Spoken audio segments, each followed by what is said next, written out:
I am speaking from Newton Study. My name is PN Singh. I am going to teach physics of class 10th, which is related to chapter reflection of light. Today I am going to teach about some important defined terms. First, what is aperture? What is aperture? I am going to tell about aperture. The circular area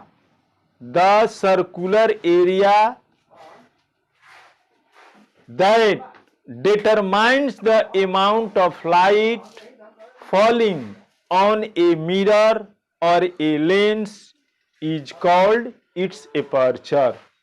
The amount of light which the circular area that determines the amount of light falling on a mirror or a lens is called its aperture. The reflecting surface, the area of reflecting surface of a mirror is known as aperture. In the figure, MM dash is the reflecting surface, hence this is known as aperture.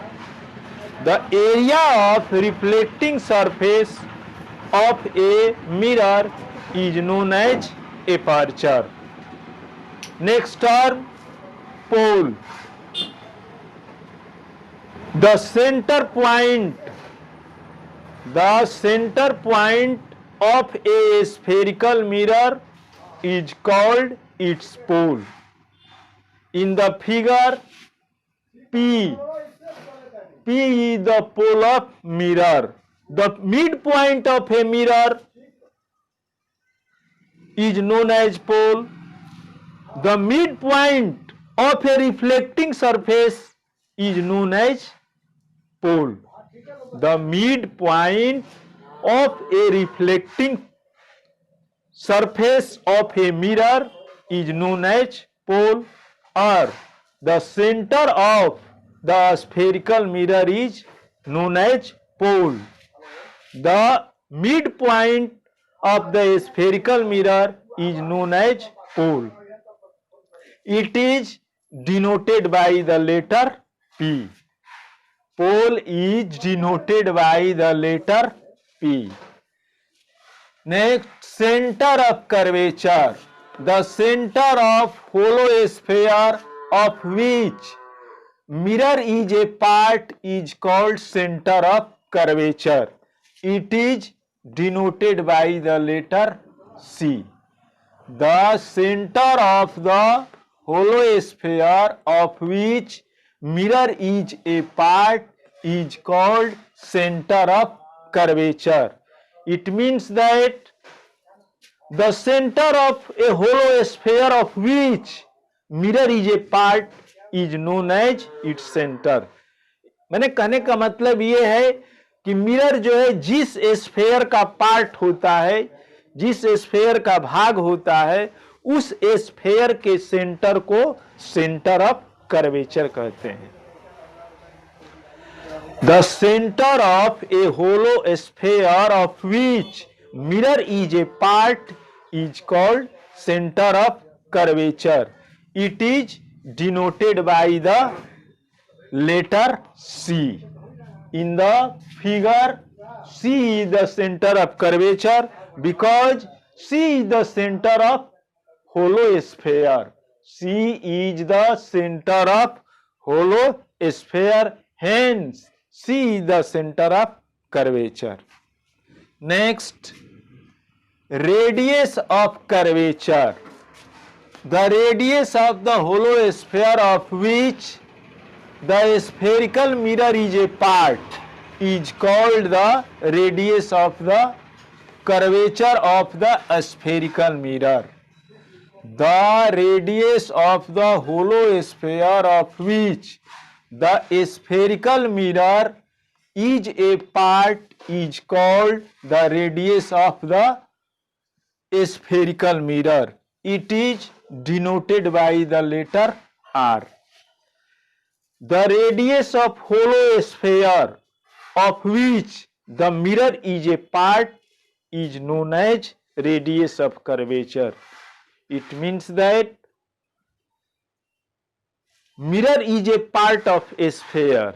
Hence, the radius of a sphere is known as radius of curvature.